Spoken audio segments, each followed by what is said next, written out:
जय माता दी दोस्तों। वर्ल्ड बेस्ट मैजिक में आपका हार्दिक स्वागत है। कैसे हैं आप सब?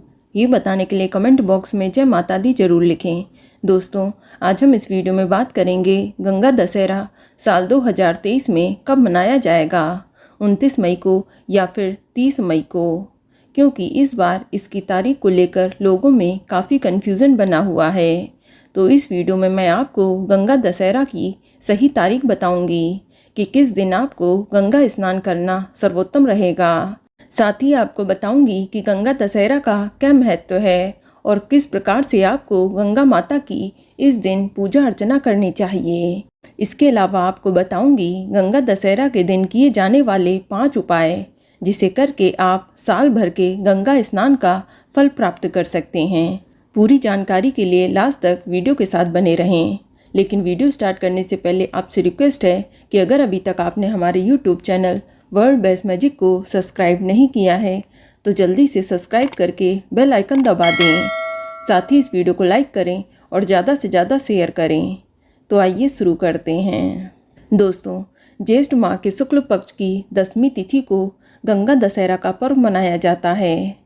धार्मिक मान्यता के अनुसार ज्येष्ठ शुक्ल दशमी को माँ गंगा का पृथ्वी पर अवतरण हुआ था।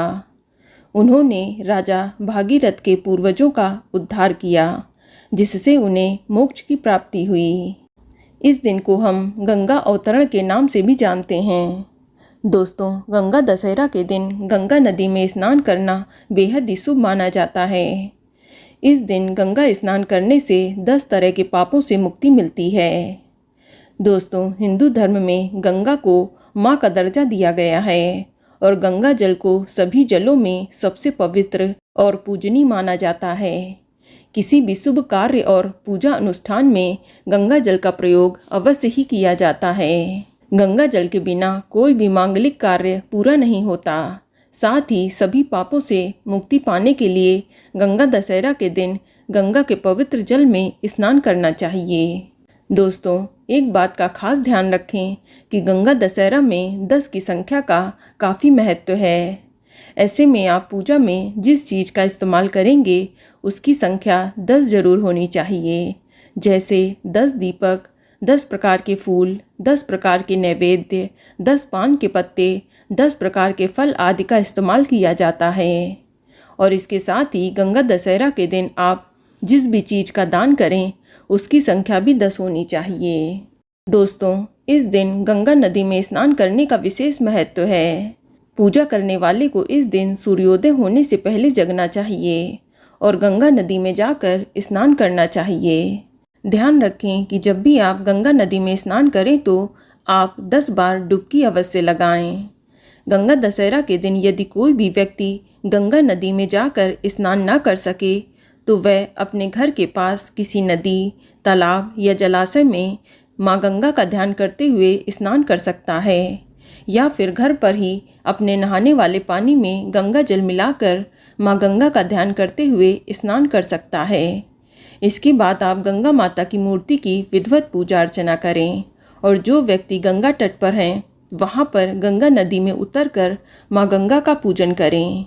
दोस्तों, इस दिन गंगा नदी में खड़े होकर जो गंगा स्रोत पड़ता है वह अपने सभी पापों से मुक्ति पा जाता है। इसके अलावा इस दिन 10 सेर तिल, 10 सेर जौ, 10 सेर गेहूँ, 10 ब्राह्मणों को दान देने से सब प्रकार के पाप नष्ट हो जाते हैं और आपको दुर्लभ संपत्ति की प्राप्ति भी होती है। आपको बता दें कि गंगा दशहरा के दिन भगवान शिव का गंगा जल से अभिषेक अवश्य करें। ये बेहद ही शुभ होता है। इससे आपकी आर्थिक स्थिति में सुधार होगा और नौकरी कारोबार में सफलता पाने के लिए गंगा दशहरा के दिन जल का दान अवश्य करें। आप एक कलश में उसके कंठ तक पानी भरें और फिर उसमें थोड़ा सा शक्कर मिलाकर उसे साफ कपड़े से ढक दें। इसके बाद उस वस्त्र के ऊपर कुछ दक्षिणा रखकर किसी ब्राह्मण को दान दे दें। इससे आपको आपके जीवन में चल रही परेशानियों से छुटकारा मिलेगा। यदि जीवन में आप आर्थिक समस्या का सामना कर रहे हैं तो आप गंगा दशहरा के दिन अनार का पेड़ लगाएं। ऐसा करना बेहद ही शुभ होता है। बस ध्यान रखें कि अनार का पेड़ आप अपने घर के आंगन में न लगाएं। ऐसा करना अशुभ माना जाता है। दोस्तों, कारोबार में अगर आपके कोई समस्या चल रही है तो गंगा दशहरा के दिन आप एक सादे कागज़ पर गंगा स्तोत्र लिखकर इस कागज़ को किसी पीपल के पेड़ के नीचे गाड़ दें। इससे आपके व्यापार में चल रही दिक्कतें दूर हो जाएंगी। और यदि आपकी कोई मनोकामना है और उसे आप पूरा करना चाहते हैं तो गंगा दशहरा के दिन गंगा जल से स्नान करें और पार्थिव शिवलिंग का निर्माण करके उसका विधिवत पूजन करें और रुद्री का पाठ कर शिवलिंग पर दूध चढ़ाएं। ऐसा करने से आपकी जो भी मनोकामना है वह शीघ्र पूरी हो जाएगी। तो चलिए अब जानते हैं कि साल 2023 में गंगा दशहरा कब मनाया जाएगा।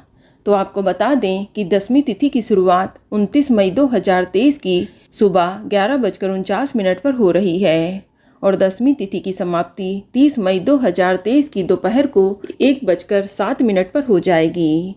तो उदया तिथि की मान्यता के अनुसार गंगा दशहरा का पर्व 30 मई 2023 दिन मंगलवार को मनाना श्रेष्ठ रहेगा।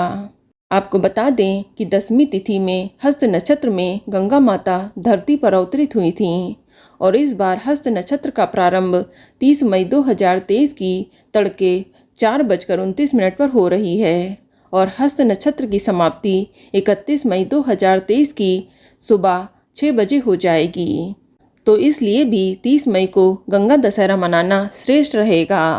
और इस बार व्यतिपात योग की शुरुआत 30 मई 2023 की रात को 8:55 पर हो रही है और व्यतिपात योग की समाप्ति 31 मई 2023 की रात को 8:15 पर हो जाएगी। दोस्तों, इस बार पूजा का शुभ मुहूर्त इस प्रकार है। चर चौघड़िया मुहूर्त सुबह 8:51 से लेकर सुबह 10:35 तक रहेगा और लाभ चौघड़िया सुबह 10:35 से लेकर दोपहर 12:19 तक रहेगा और अमृत चौघड़िया दोपहर 12:19 से लेकर दोपहर 2:02 तक रहेगा। दोस्तों, गंगा दशहरा पर रवि और सिद्धि योग का संयोग बन रहा है। इस दिन रवि योग पूरे दिन रहेगा और सिद्धि योग 29 मई 2023 की रात को 9:01 से लेकर 30 मई की रात तक 8:55 तक रहेगा। साथ ही इसी दिन शुक्र ग्रह कर्क राशि में प्रवेश करेंगे। शुक्र के गोचर से इस दिन धन योग का निर्माण हो रहा है। ऐसे में साधक को इन तीनों योग में गंगा स्नान, पूजा और गंगा जल से संबंधित उपाय करने पर समस्त दुखों का नाश होगा और जीवन में सुख समृद्धि की प्राप्ति होगी। तो दोस्तों, ये जानकारी आपको अच्छी लगी तो कमेंट में जय माता दी जरूर लिखें और अगर आपका कोई सवाल है तो उसे कमेंट बॉक्स में अवश्य पूछ लें और इस वीडियो को लाइक करें, शेयर करें और साथ ही साथ चैनल को सब्सक्राइब करें। धन्यवाद।